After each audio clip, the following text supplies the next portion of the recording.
What's up, everybody? Welcome in to the Philly Sports Power Hour with Bill Colarulo. See my Power Hour crew already checking in the chat. I love it. On this Wednesday. Man, I'm getting ahead of myself. We're only on Wednesday.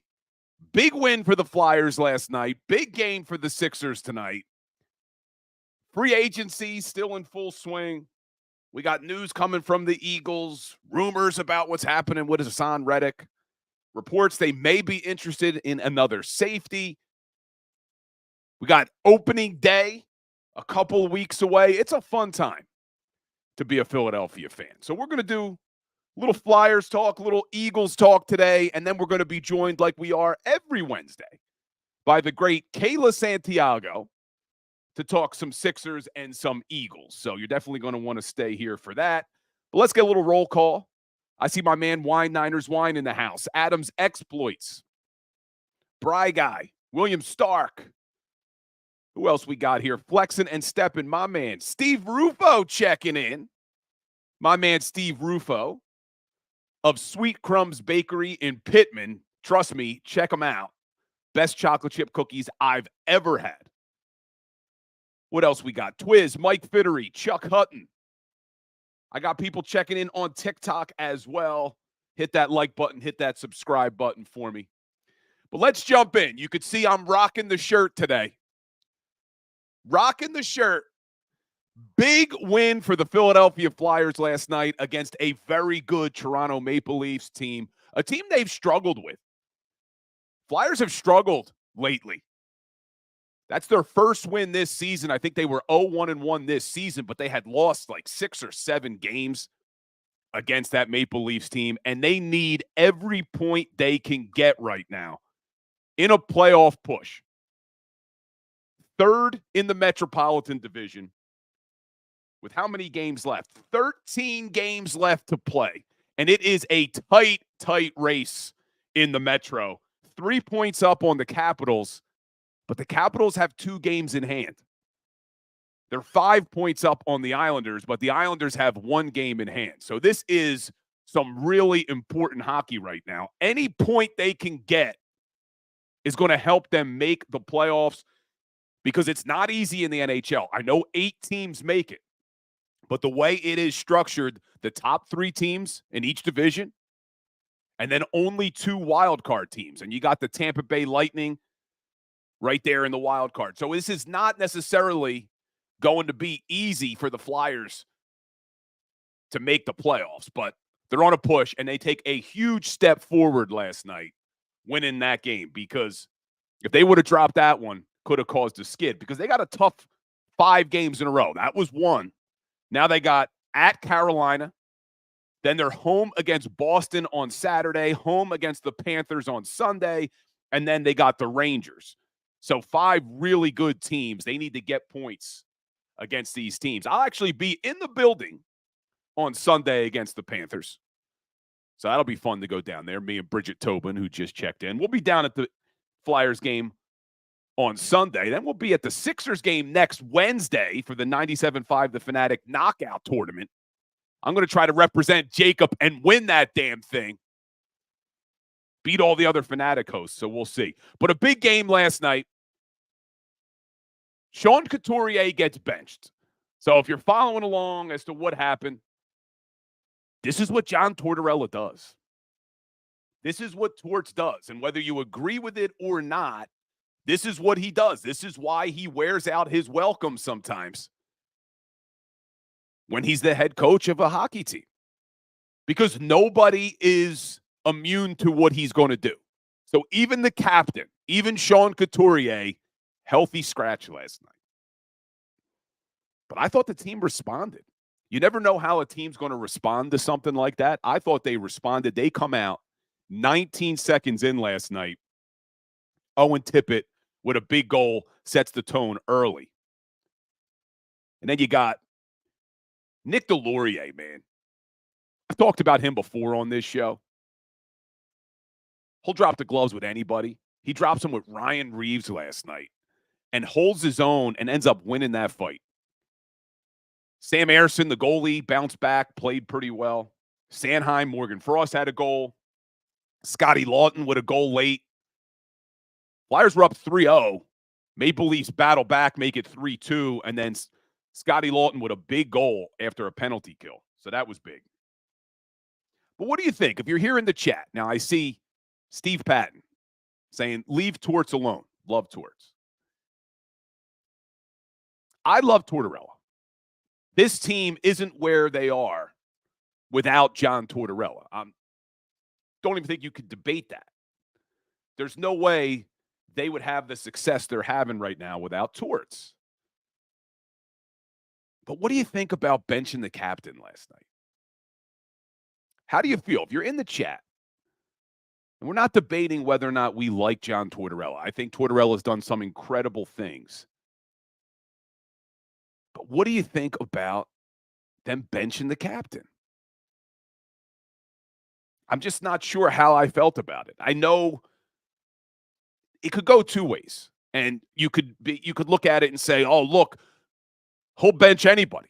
You got to earn your ice time. You got to play hard or you're not going to be on the ice. But I don't look at Sean Couturier as a guy that's not giving it his all. You know what I'm saying? You understand the difference where if Coots was out there just going through the motions, wasn't playing hard, wasn't putting his all at practice. Well, now I think you send a message to your team, hey, look, he's getting benched. I don't care who he is, even if he's the captain. But for me, I don't look at Coots as that type of guy. He is giving it his all. He's still battling back from a back injury. Guy missed almost 2 full seasons. So, and I see, Spa City Chop saying being a captain doesn't exclude you from being held accountable. Steve Rufo, it shows that Torts is in 100% in on the mission at hand. No one is off limits. Then you got Al Cooper. Coots could be tired coming off injury. Coots needs a full offseason to regain his form. See, that's the thing. I look at being a healthy scratch as being disciplined in some way. Now, if they would have just came out and said, listen, Coots is battling back from a back injury. We want to give him some rest days. We want him to be healthy for the playoffs. That's a little bit different. But to bench a guy, you're basically punishing that guy for his play. And I don't know how I feel about it because I don't look at Sean Couturier as a guy that deserves to be punished, quote unquote. So, and I know Coots did talk before the game. And as a captain, I'm not sure I loved what Coots had to say, basically talking about, he didn't necessarily like the way he's being treated, not really what a captain should say. So I don't know. I'm torn on it. I am very torn on what they did by benching Sean Couturier. I'm not sure. Steve Patton said Torts would bench me too. There's no doubt I would get benched by Tortorella. I just don't know what I think about it. I'm really torn on it. I mean, look, it worked. The team responded. The team bounced back last night. But I think if you are, in fact, going to go on a nice little run here and make the playoffs, you need Sean Couturier, especially as your captain, as the leader in that locker room. So I'm just not sure I liked it. But we'll see. But a tough stretch. And I see people on TikTok talking about the Sixers have a tough stretch as well. Yes, they do. 4 games on the West Coast. We're going to talk to Kayla Santiago when she joins the show about the Sixers' tough stretch. Because if they could even go 2-2 on this West Coast trip, then they got a real shot of remaining in that top 6 and not going into the play-in tournament, which I would like. And then I got ASA on TikTok. Serious question. Do you really think you're beating the Rangers or Canes in 7? Listen, anything can happen in the NHL playoffs. Anything. But for us, because clearly when you say you really think you're beating, I'm assuming you're not a Flyers fan. But as Flyers fans, all we want to do is get to the dance, man. We just want playoff hockey. I don't care what they do when they get there as long as they play hard. And they could beat anybody in a 7-game series. You've seen it in the NHL, especially with the way John Tortorella's teams play. They block a lot of shots. They're going to play very, very hard. You get decent goaltending, you get a hot goaltender, anything can happen. But I'm not sitting here saying, yeah, they're going to the Stanley Cup. But would I like to see playoff hockey back in South Philadelphia? You're damn right I want to see playoff hockey. And the way this team plays, they could beat anybody in a 7-game series. Not saying they will, but it could happen. But I want to talk a little Eagles before we bring Kayla on in a few minutes, because if you follow me or you follow this show, you know even if they had signed Chauncey Gardner-Johnson, I thought they needed to do more at the safety position. I've been saying that all offseason. Now, they did sign Chauncey Gardner-Johnson. I like the move. I like the versatility he brings to this team. I like that he can play nickel corner. I love his swagger, his attitude. I think they were missing that last year. But I still think they need more at safety, because right now you look at the safety room and you have Chauncey Gardner-Johnson, 26 years old, 2 seasons in a row with injuries. You have Reed Blankenship, still very young, has battled injuries, and even when he's healthy, up and down, not sure what we have in Reed Blankenship. And then you have Sidney Brown, young, but tore his ACL in Week 18. So still a lot of question marks in that safety room. So I do think they need to add a safety. Now, I was of the mindset when all season started that I didn't want any more 30-year-old safeties. I didn't want to see them go out there and sign an old guy. I wanted Xavier McKinney. I wanted Cameron Curl. Well, the safety market is starting to dry up. And there's a name that keeps getting floated, and that's Justin Simmons. And I'm slowly coming around on the idea of bringing in Justin Simmons, because I didn't want to see them sign another 30-year-old. And Justin Simmons is going to be 31 in November. So I was diving into his stats. I was looking at some things last night to see has he shown any sort of tail off in his play? Because reminder, the Eagles brought in a 30-year-old safety last year, and that was Kevin Byard. Kevin Byard will be 31 in August. So essentially him and Justin Simmons are the same age. But I think when you look at their careers, Kevin Byard started to decline over the last couple of seasons. And although Justin Simmons may not be the same guy he was back in 2020 or even 2021, he still was a second-team All-Pro last year. So if they think he can still play, I'm starting to come around on the idea. You sign him, maybe the longer he's out, the cheaper you could get him. Maybe you get him on a 1 or 2 year deal, so you're not blocking the growth of Sidney Brown when he gets healthy. You still have CJGJ. You still have Reed Blankenship. But I do think they probably need some veteran presence in that room, in that safety room. And when you connect the dots, Justin Simmons had some of his best seasons under Vic Fangio in Denver. Fangio was in Denver in 2019, 2020, and 2021. And Justin Simmons was a second-team All-Pro in 2019 and 2021. Now, another issue, though, last season, Justin Simmons only played 15 games. In 2022, he only played 12 games. So you're going to have another issue with injuries. And I see somebody on TikTok talking about moving James Bradbury to safety. He's never done it before. Maybe that could be a possibility. I wouldn't count on that. I think if they bring back James Bradbury, it's going to be to play corner. I know that doesn't make a lot of fans happy, but I was on a show last night as a guest, and they were asking me about James Bradbury. The thing with Bradbury is I know a lot of fans want to move on, but it doesn't help you at all to move on right now. It does absolutely nothing for you to cut James Bradbury right now.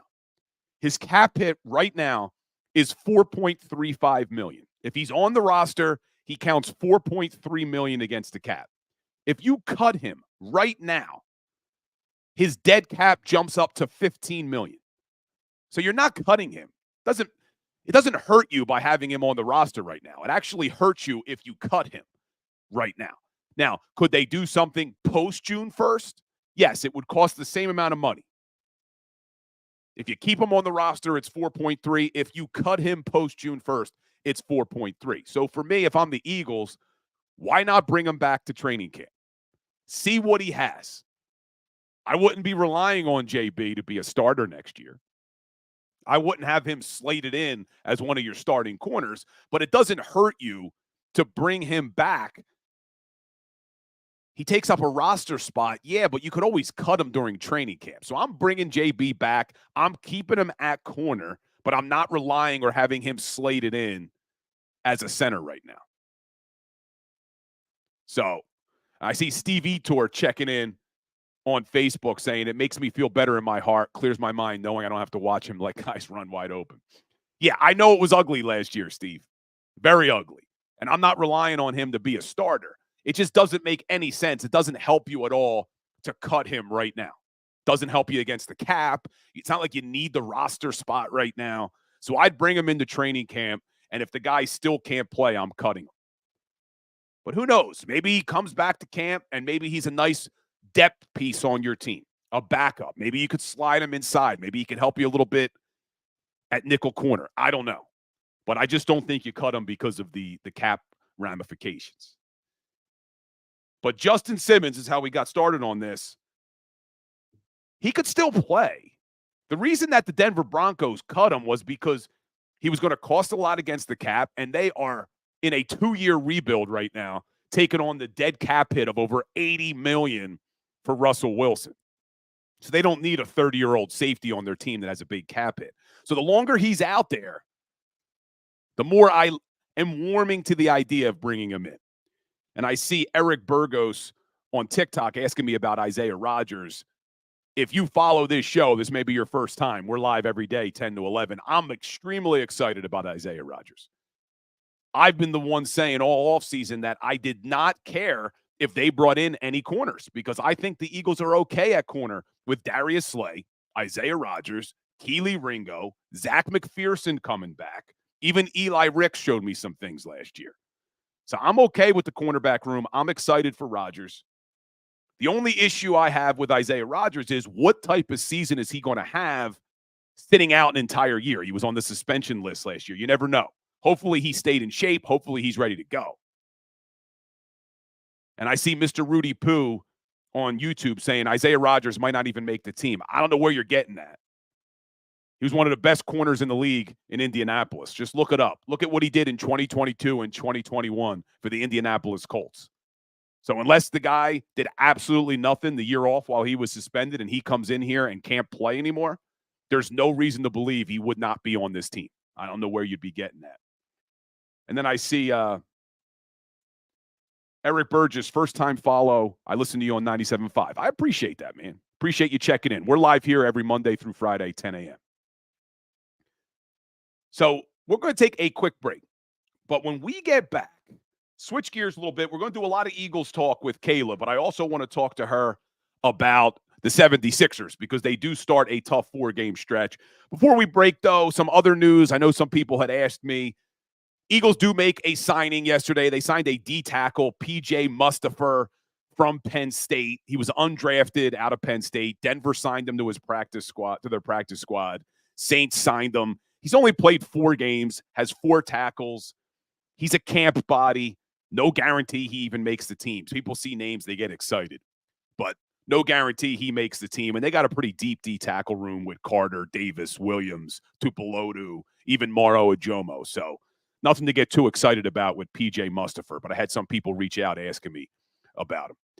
But go ahead, hit that like button for me. Hit that share button. When we get back, the one and only Kayla Santiago will be joining the show. So don't go anywhere.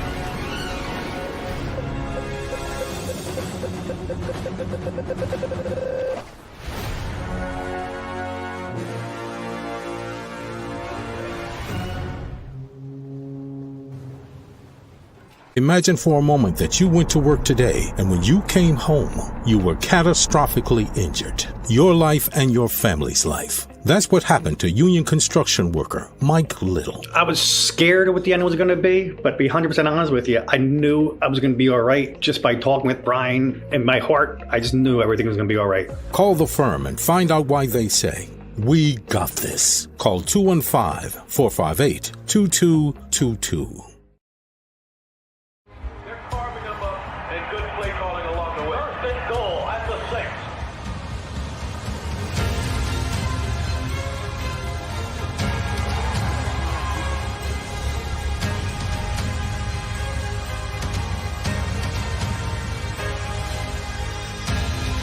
On the field of life, First Trust Bank is there for you. Champions on 3. 1, 2, 3. Because Philadelphia dreams deserve a Philadelphia bank. Underdog Fantasy is the easiest place to play fantasy sports, and certainly the easiest when you're watching the NBA. And the NBA playoffs are almost here, and you can win money making picks. What are you waiting for? Sign up on UnderdogFantasy.com and use the promo code WIN. An Underdog will double your first deposit up to $100. That's UnderdogFantasy.com. Use the promo code WIN. Get ready for the NBA and get ready for the NBA playoffs. Go to UnderdogFantasy.com. Use the promo code WIN.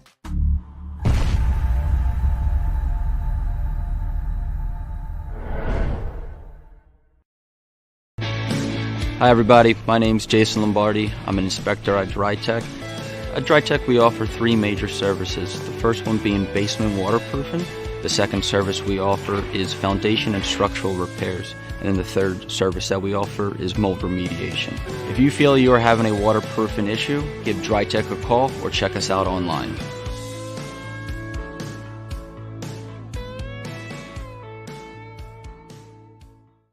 Do you stream on a Roku, Fire Stick, Google TV, or Apple TV? Now you can watch 6ABC 24/7 with the 6ABC Philadelphia streaming app. And the big story on Action News? Search 6ABC Philadelphia and start streaming today. EAGLES, Eagles.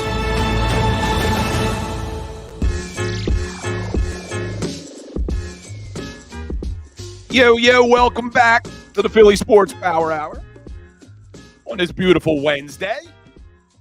Doing some Flyers talk today, representing the Fly Guys. Did a little Eagles talk. But now, like we're joined every Wednesday by the one and only Kayla Santiago joining the show. What's going on, Kayla? I'm good. How you doing? It's been crazy sports world. We got March Madness right here, right now. So that's been a whole ton of fun, and just basketball, more basketball, free agency, a ton of things happening. So it's been all locked in. It's been a lot of fun.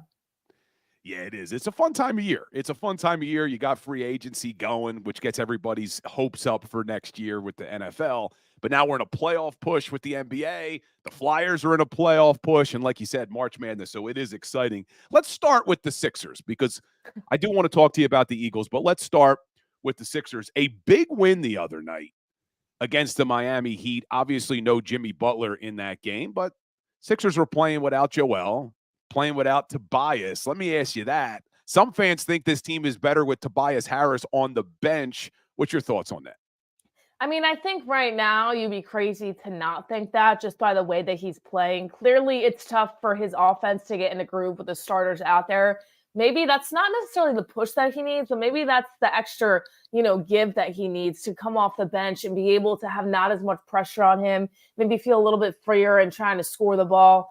I think it's tough when you're talking about a guy that you paid a max contract that you're bringing off the bench, but I think with his numbers, what he's been doing, what he hasn't been able to do, I would like if they experimented with that a little bit more, because I think that it could help his offensive game just to play a little bit more free, a little bit more relaxed, and then maybe that second unit he can really put up some points with.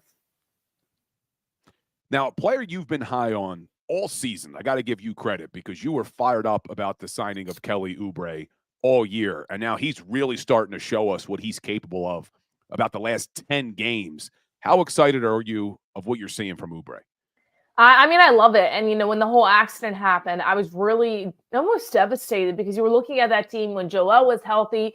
Oubre was really that guy that could step up and almost be the third scorer at times if he really needed it behind Joel Embiid and Tyrese Maxey. I mean, I think it's huge. And, I love how he's already embraced the city of Philadelphia, kind of coming in and saying, I just needed a place that would give me a chance.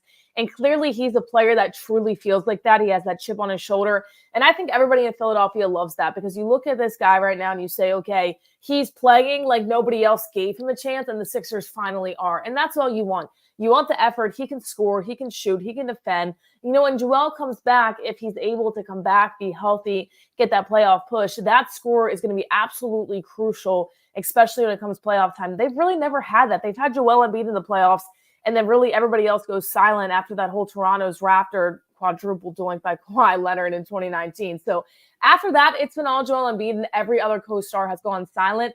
So you look at a guy like Kelly Oubre and you say, okay, well, even if Tyrese Maxey doesn't have a fantastic game, now you got a legit third scorer that can really come out there, really give you some pop, really give you some flair. And I'm excited that Kelly Oubre is finding his groove. And the good thing about it is that he was able to play like this when Joel Embiid was on this team too. So there's no doubt in my mind that he's going to basically do the same exact thing if the big fella is able to come back healthy.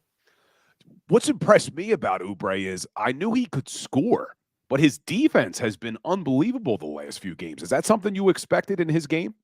Yeah, definitely. I think, just watching him and being able to really follow his game, his journey throughout the NBA, his perimeter defense is always something that stuck out to me, and just his defense in general. And that's something that the Sixers have needed for the longest time. Even before the 10-win season, they've needed perimeter defense for such a long time. You look at a guy like Mikal Bridges, who they actually drafted and then traded him for Zaire Smith, also one of the biggest downfalls in Sixers history. But you look at a guy like that, you say, wow, he's a perimeter defender. People wanted him to come back to Philadelphia because of that. And then, of course, the scoring ability. Well, Oubre also gives you that. So I'm excited to see that it's really, really, really starting to step up. And I think without Joel Embiid, he has an opportunity to really show what he can do on defense. Because, once these players get into the paint, Joel is there. He's protecting. His plus minus is probably one of the best in the NBA. But when Joel's out, you have to find another way to play defense. And Kelly Oubre is doing that. So he's showing that he can do even more than just play an offensive game. When his team needs him, he's stepping up on the defensive side of the ball. Now, obviously, Tyrese Maxey has continued to impress since Joel went out, but we're also seeing Kyle Lowry play some really good basketball. But how much can this team rely on a 37-year-old who's about to be 38 in about a week, playing over 30 minutes a game down the stretch? I don't like the minutes per game. I think a lot of that has to do with Joel sitting. I think they're just looking for a veteran guy out there, a leader that can really give you that up-tempo in terms of play. Kyle Lowry was one of the players like Pat Bev that I couldn't stand playing against, because he would always flop and get those crazy calls and bring that energy and kind of be of a pest guard. But hey, he's on the Sixers, so I do like it a lot. And of course, this is home for him when he played at Villanova. So you look at it and you say, okay, right now I don't love it. I think those minutes will kind of go down a little bit once Joel does come back. At the same time, though, I know it's crazy to be relying on Kyle Lowry, but this is a guy I really think is going to help them in the playoffs, because you look at that second unit, you look at a guy like him, you say, okay, he's been there. He's won an NBA championship. He's also played with stars. And I know it's not the Kyle Lowry that played with Kawhi Leonard back in 2019, but he's still somebody that really understands. He played with Jimmy Butler. He knows this game so well. So I think the minutes per game is going to go down once Joel comes back. I do worry about that a little bit, because, of course, you want him healthy for the playoffs, right? Even if he doesn't play a lot of minutes in the playoffs, he still brings you that veteran leadership on the floor and off the bench as well. So the minutes per game worries me a little bit just because his injury past, but at the same time, I actually like it. And I say that because this is a guy that I think the Sixers are really going to need. It's not the Al Horford situation where everybody was like, oh, he's going to be a fantastic leader. No, Kyle Lowry is from this area. He knows the city of Philadelphia. They'll be just fine. And I think he's a good piece to have in your corner once it comes playoff time. Lowry, obviously a veteran. There's another veteran they're relying a lot on, and that's Nico Batum. Do you think they can rely that much on Nico down the stretch, playing over 30 minutes a game? I don't think so. And it's no disrespect to him, because I love his game. I love that he can be on the outside. He can pass it to him. He can shoot. I think he's a very good shooter. But I think he's not a player that you're going to rely on. Once again, I think a lot of this is kind of, test and see what you have from Nick Nurse, because Joel is not there. Once Joel is there, I think you're going to see a lot of different guys' minutes per games go down. But you don't really have a stand-up center. You have Paul Reed and Mo Bamba, and no disrespect to them either, but you need other guys that can score around you. And I think that's why Lowry and Batum are getting so many minutes right now. is because you look at their play at the moment and you say, okay, well, we need guys that can score on the floor. We need guys that can make a play, veteran guys. And those are Batum and Lowry right now. So when you look at it, to me, I think I'm not too worried about that going into the postseason, but I definitely think his minutes need to go down. He's an off-the-bench scorer. I don't think he's going to get a lot of playing time down the stretch. And if he does, he's just got to stay healthy. But I think it's a point. I'd rather take Lowry a little over Batum at this point in terms of when you're coming in the playoffs and you're looking for that bench presence.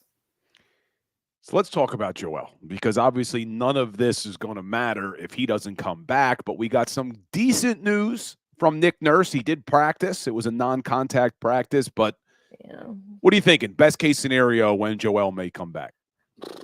I sometime in April, hopefully. You look at it right now, and it's really tough. I think that the one thing is, it's great to see that he's practicing right now, but there was also rumors that we talked about a few weeks ago that he might be back playing at the end of March. So that's not going to happen. I mean, he's going to need to be in practice with these guys, be in contact practice, and then, oh, wait, you're probably going to have a minutes restrictions in the games once you do come back. So maybe mid-April, hoping. I also just get nervous that is it really worth, putting him and pushing him to play this year? I think it is with the team that you have, and I think based on what Joel was able to do in the beginning of the season, you definitely want to see a scorer like that come back into the game, but it's going to be so disappointing if he comes back just for them to lose in the second round again. So I think the Sixers are going to need to be really smart about it. I think they're going to want to push him back. I'm sure Joel Embiid really wants to play basketball again, but not too early. I think maybe the middle of April, a little bit right before that playoff time kind of starts. You're going to need him to play because this is something we've talked about and I've seen from a lot of people. He needs to play in regular season games in order to him in the playoffs. If you don't play during the regular season, to me, he shouldn't come back at all. Wow. I was hoping you were going to make us feel a little bit better because I wish I could. I just have to be realistic because, as a lot of people know, Joel Embiid's he's the best player I've seen in a Sixers uniform because I mentioned before in 01 when AI was MVP and did everything, I was not even one yet. So in my lifetime, I love Joel Embiid. I think he's a fantastic player. I love his story, what he's able to do, but you got to be realistic too at the same time. So I definitely think that it's going to be a little bit longer than everybody thought, and hopefully he's okay to go in the playoffs, but who knows? Now, if they do make it to the playoffs, for me, ideally, they're in the top 6, so they don't have to do the play-in tournament. We've talked about that before. Right now, they are sitting at the 6th seed, but they got a tough 4-game West Coast trip coming up. What do you think they can do on this road trip? It's going to, it's tough because I think the NBA has turned into such an offensive game, and the Sixers have been playing back in the 2010s and 2012s when they're scoring 90 points a game. When that one game they were against the Knicks and it was like about 70 points per game. I remember going to games as a kid and you would get a free Big Mac. Now they do kind of the Chick-fil-A fries for the away team, missing 2 free throws in the second half. They would do free Big Macs if the team got to 100 points. That's how the Sixers are currently playing right now. And it's crazy because this league is so offensive driven. So I think they're honestly going to need to score more. And I know that, you want to talk about defense. Defense wins championships. And I don't disagree with that. But you're going to the West Coast, the teams that can score 100, 110, 120 points per game. You can't be out there and saying, I'm going to win a game with 97 points on the board. You just can't. So I think they really need to rely on their scoring. I think that, coming into this, you're looking at Tyrese Maxey, you're looking at Kelly Oubre, Tobias Harris maybe coming off the bench. I don't know how much he's going to give. I mean, this season, he just seems to be completely out of it. So I think scoring, play that defense, but you also need to hit your shots. You also need to find better ways to get the ball into the bucket. Nick Nurse maybe drawing up a few more plays. The pick and roll is kind of out of there, but maybe you go back to the old-fashioned set a pick like Tyrese do his thing and make a shot, So you see a little bit of that. The pick and roll is really the best game with Joel Embiid and Tyrese Maxey, but a little bit more offense, I think they can be successful. I don't see them winning all 4. Maybe they go 2 for 4. I think that would be the best bet. Yeah, 2-2 I think would be a success. But let's say Joel does come back. Let's go best case scenario. Joel comes back first week of April. He gets a few games in. They stay in the top 6, so they get a 7-game series. Who's your starting 5? Oh, so this is tough because I hate to pull Tobias out of the lineup. Obviously it's Tyrese. Wait, you said you hate to pull Tobias out of the lineup? The playoffs, yes. And I say that because, once again, I just saw in the chat too, Tobias is supposed to bring that veteran leadership. Yeah. As much as he's been playing rough, he still does bring that. I also think maybe he just plays better with Joel Embiid on the floor. So you go Joel, Tobias, Kelly, Tyrese, And then it's kind of a switch up because you look at a guy like Anthony Melton, you look at a guy like Nick Batum, who might come off the bench, who might play well. I really like Batum. I think that he can maybe in the first round get into that starting lineup just based on his shooting and based on matchup ability. I think that fifth spot's really going to be based on that. Are you playing a team, hopefully not like the Boston Celtics? Hopefully they get the Miami Heat in the first round and it's physical. They go 7 games. Do you get a team like Milwaukee? You know, you look at those matchups and you say, okay, you might need a little bit more scoring. I kind of like Nick Batum in that fifth spot a little bit. I also like him coming off the bench, so I think that could go either or. But I do see Tobias in that starting lineup.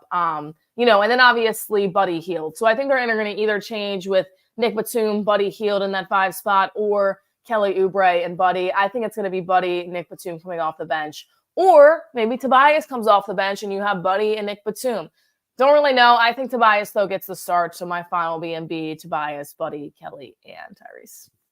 And I know it's a big if, and I see some people in the chat saying, you know, I have a big heart that I'm trying to be positive about the Sixers.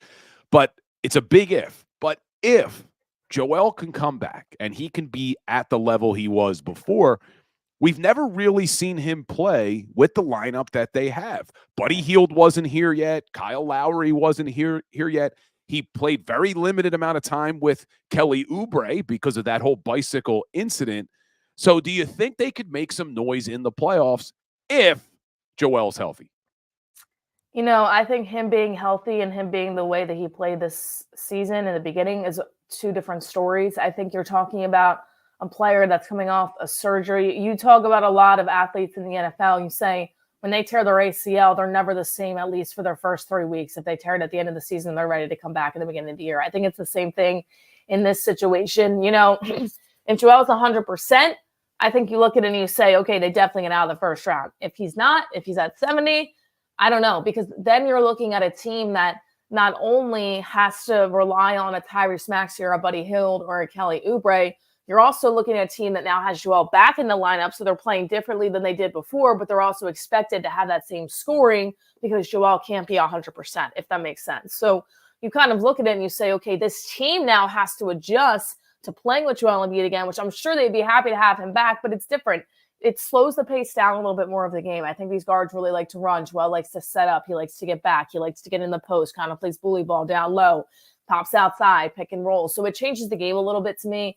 If he's even just 70%, I think that another team could pull an upset in the first round, considering they're not going to come in as the top seed. They're also going to have a very tough matchup in round number 1, in my opinion.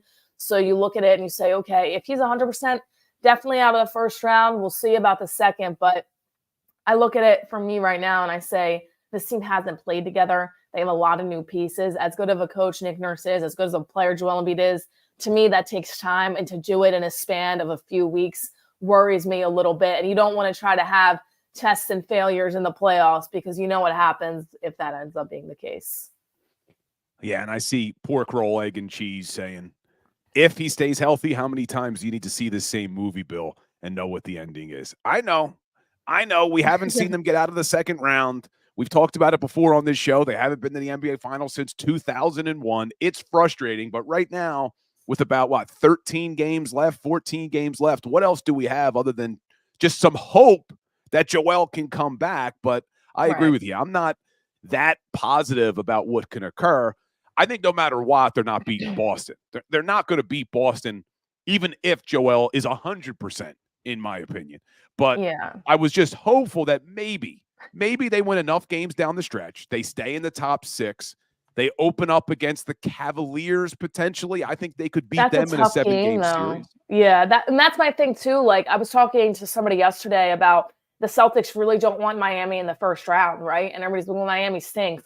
Miami goes up a notch in the playoffs. And even if the Celtics do win that series, it could go to 6 or 7 games. And Miami, they have been, since they've had Kelly Olynyk, has been one of the most physical teams to play in the playoffs. And that can really be brutal when you're going into a second round matchup. Now, I look at it and I say, okay, every single year, we've had expectations, right? We've had expectations for the Sixers to get past the second round. This year, we don't. So wishful thinking, and it might be my delusion coming in, but it might be, hey, you know what? We don't have any expectations now. We don't expect him to go far. Joel's not healthy. I'm not saying they go to the NBA championship, but maybe they get to an Eastern Conference Finals appearance. who knows? Maybe it's a little bit of Uno reverse card right here. Maybe that's what's going to happen when we least expect it. It's going to go down. I know that's wishful thinking, but I think that there's going to be a lot of tough matchups in the first round. I think the East this year is very physical, and that can be tough for a team if you're getting taken to a 6-7 game series to a very physical matchup in the first round. No positivity from Kayla today, really. We'll try. I try. The only positivity is our expectations are so low that they can't disappoint us. I like that. That's true, yeah. I like that one. All right, let's switch gears. Let's talk a little Eagles. So the last time we spoke was last Wednesday. At that point, they had yet to sign linebacker Devin White, I don't believe. What do you think of that move? It's funny. I saw your tweet. I think it happened not that long after we were on the show. And I was like, of course, this happens right after we're done the show and we can't talk about it. But, I don't think that he's the best in the world. I think that he has a very good name to his game. I personally love it, though. I've really loved watching Devin White throughout his career. And I get that some people say, well, he's overrated. He was drafted to be this, that, and the other, and he's never even hit that potential right yet. He's a solid piece, though, and guess what? He's better than any of the linebackers we had last year, the linebackers that we signed. Maybe the best coming in since Nigel Bradham, who was a pretty solid piece for this team long ago. But I look at it now, and I love the signing. I think there still needs to be work done, but maybe now you can go in and draft a linebacker, which, by the way, they probably will not do. But maybe you can get another good piece in there that can be with Devin White, and you say, okay, well, now you have a decent linebacking core. I'm not looking for a Micah Parsons, right? I'm not looking for guys like that. I understand that that's not the possibility, and that's never what the Eagles are looking for. Devin White, to me, is going to be a really good fit for this team. And I know I saw your tweet, and you said he's never lived up to his potential and, things like that. That might not be word for word, but I think that you look at it right now and you say, okay, he's the best they've had in a while. And I like Devin White. He's a veteran. I like his game. I like what he can do. I think he's quick. I think he can move well.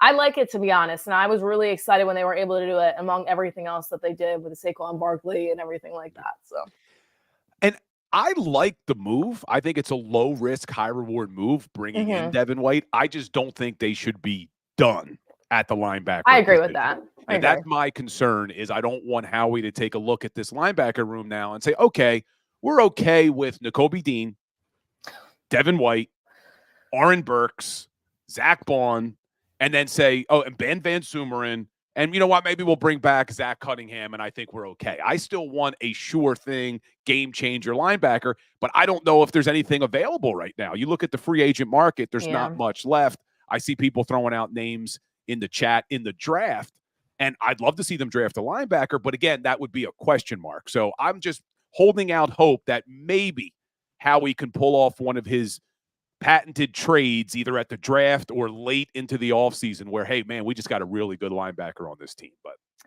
that's kind of I wouldn't be surprised if they do that. They love Nakobe Dean, though. I think me and you both know that, unfortunately. There's some players that they just cannot let go of. J.J. Arcega-Whiteside being one of them as well, a guy that they thought, oh, my gosh, he's going to be a difference maker, and everybody kind of knew. Jalen Reagor, too. They decided to draft him over Justin Jefferson, which I'll never get over until the end of time. But there's players that they really like that they draft and want to invest on and want to keep and want to have trial by fire. And I think Nakobe Dean is one of those guys, even though he hasn't shown too much.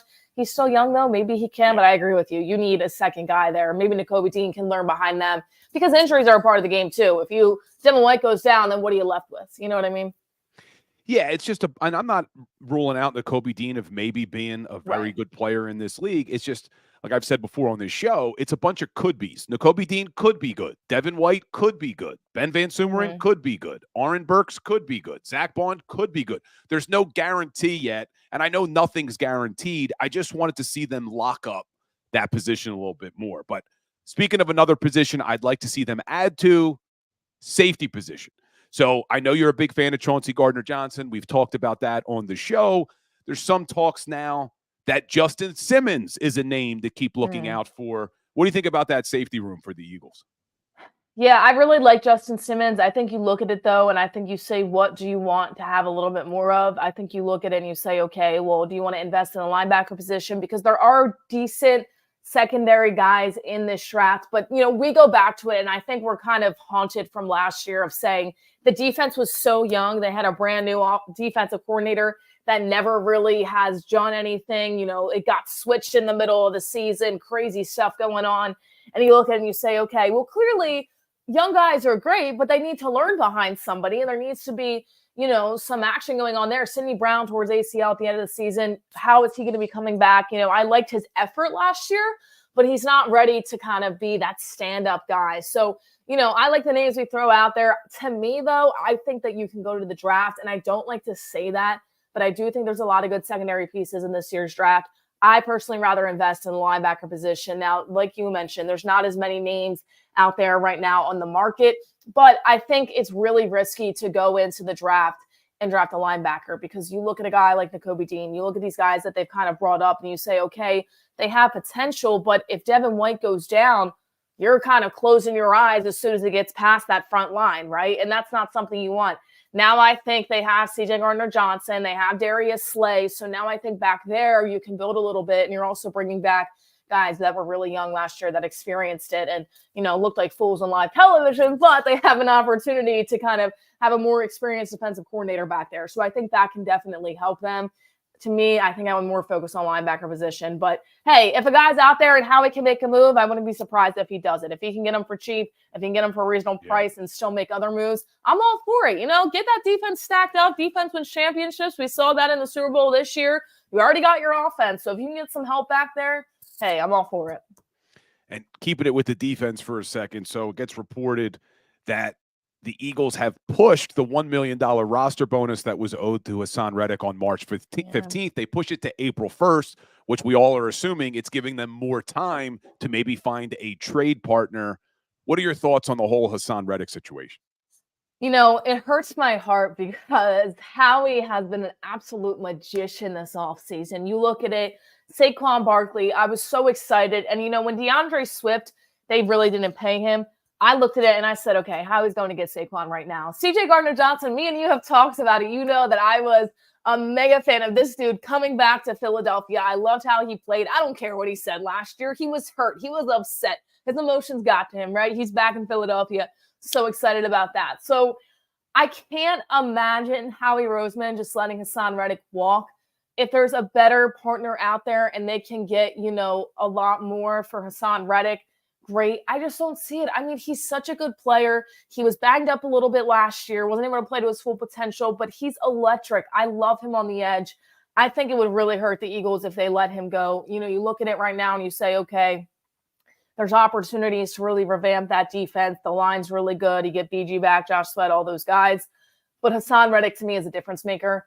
I really think, you look at BG, and as much as I love him, as much as it's the nostalgia factor for the Philadelphia Eagles, he's older. He's not going to get a lot of snaps. He's going to be in there. He can make plays, but not all the time. Haason Reddick, to me, right there on that front, he is your difference maker, and I hope that they bring him back. But I don't know what Howie's got working. Is there a better player out there that we're just not thinking of that Haason Reddick could be a good model after? I don't know, but I think that they would really be missing out if they just let him go. I know the money factor is an issue. I get it, but at the same time, he's a key piece to me, and I think you're going to really see a hole there if you let him go off this team. Yeah, hopefully they can figure something out. But, all right, before I let you out the door, it's March Madness.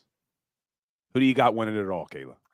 Ooh, so it's so funny. I covered some of the teams at one of the conferences in the MEAC conference, and Howard Bison just lost to Wagner last night, but they competed and Wagner looked good. They're not going to win it all. I'm going UConn for the men's. I think that UConn has just been absolutely powerful. We're kind of in this switch right now of teams. I ride or die for Villanova, but they didn't even make the March Madness tournaments this year. They're in the NIT, so their program is a little bit questionable at the moment. You look at it right now, and the Dukes, the North Carolinas, they're still good, but you're looking at kind of a new cycle of teams coming in, starting to want to win. I'm going to go UConn, and then, hey, for the women's, Iowa on that side. I really am excited to see what the women's are able to do. I'm excited to see Caitlin Clark back in action again. Hopefully she's in that three-point contest with Sabrina Ionescu next year for the WNBA. NBA would love to see that. But is she a senior? For the women's. Is this her last season? So she declared that she wants to go in the WNBA next year. Excuse me. So this would be great for her to go out with a NCAA title. It would be. I love her. I think she's changing the model for women's sports in general. I also think that just like a lot of people that maybe never watch women's basketball are like, oh my gosh, this girl's fantastic. And now they're kind of tuning in. So I really like her. She's an absolute baller, one of the best to ever do it at the college level. So I'm rooting for her all the way. And then I said for men's, I got UConn.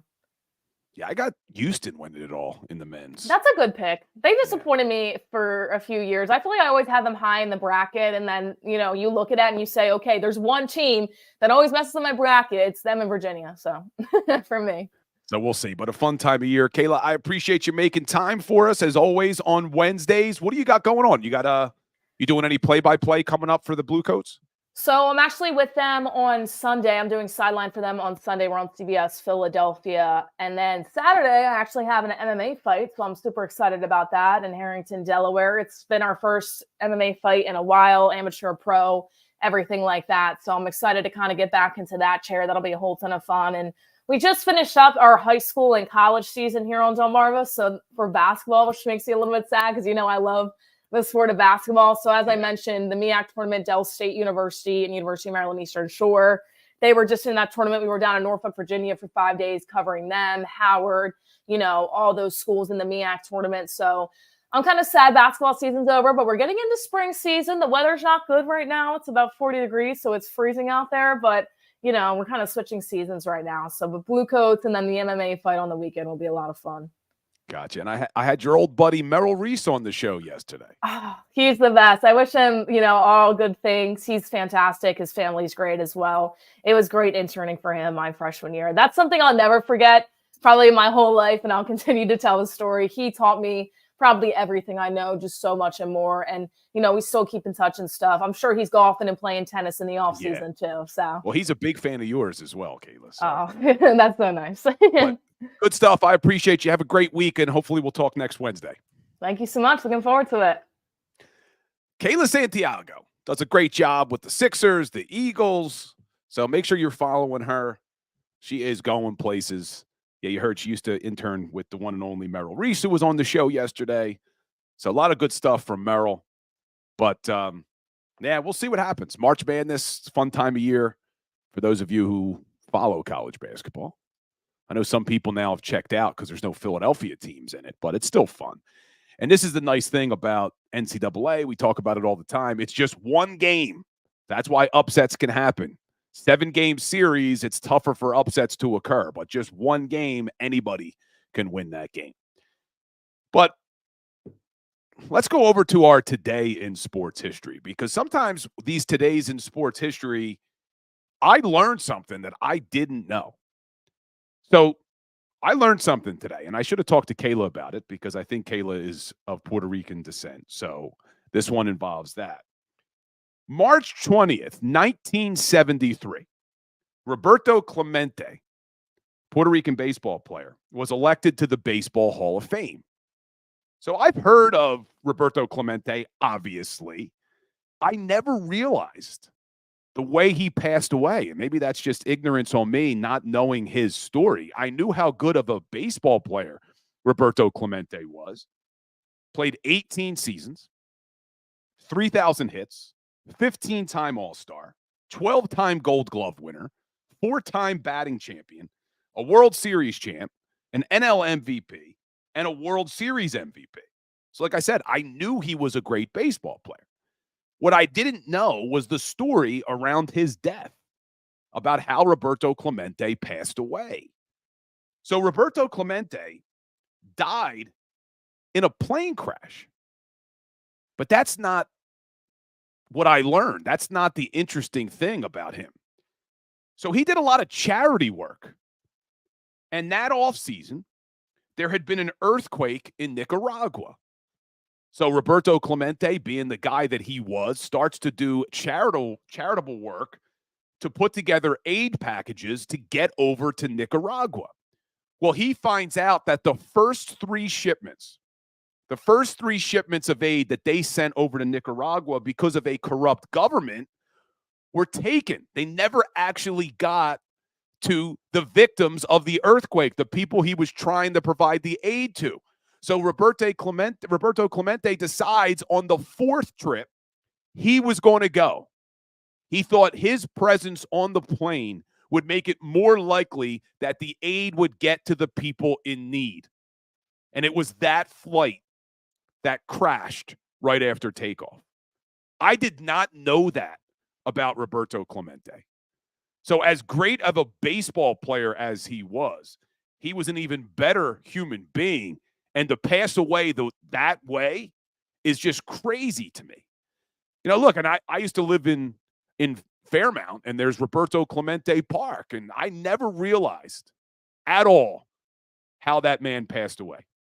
So that's why I like to do these Todays in Sports History, because sometimes then it sends me on a research project. And I saw today, March 20th, 1973, Clemente was inducted into the Baseball Hall of Fame. And then I started reading about Roberto Clemente and finding all of that out. So pretty incredible stuff, but just very unfortunate that he passed away taking a flight to help earthquake victims in Nicaragua, because the aid he sent the first 3 trips had been taken from a corrupt government. Crazy. So, March 20th, 1973, the one and only Roberto Clemente was inducted into the Baseball Hall of Fame. So, good dude. But everybody, I appreciate it, as always, spending this hour with me here on the Power Hour. Tomorrow, we should be joined by the one and only Mark Farzetta. I see Tin Man on TikTok saying, I live 2 seconds from the park. I learned at a young age about Clemente. Eric Berg, repping the Puerto Rican love. So, yeah, I'm glad that we could give some love to Roberto Clemente today. But I appreciate everybody. I see I'm awake, are you, saying that Sills keeps taking shots at me. It's okay. We're going to get it. Me and Big Sills, I'm going to get on that show, or he's going to come on this show, and we're going to battle. I'm going to tell you right now, Big Sills is going down. Big Bills will be the new name in this house. So, but I appreciate everybody. Hit that like button, hit that share button. We'll be back tomorrow with Mark Farzetta. And then I think my man Johnny Marks will join the show on Friday. So make sure you're subscribed so that you don't miss anything. Talk to everybody soon. And as always, go Birds.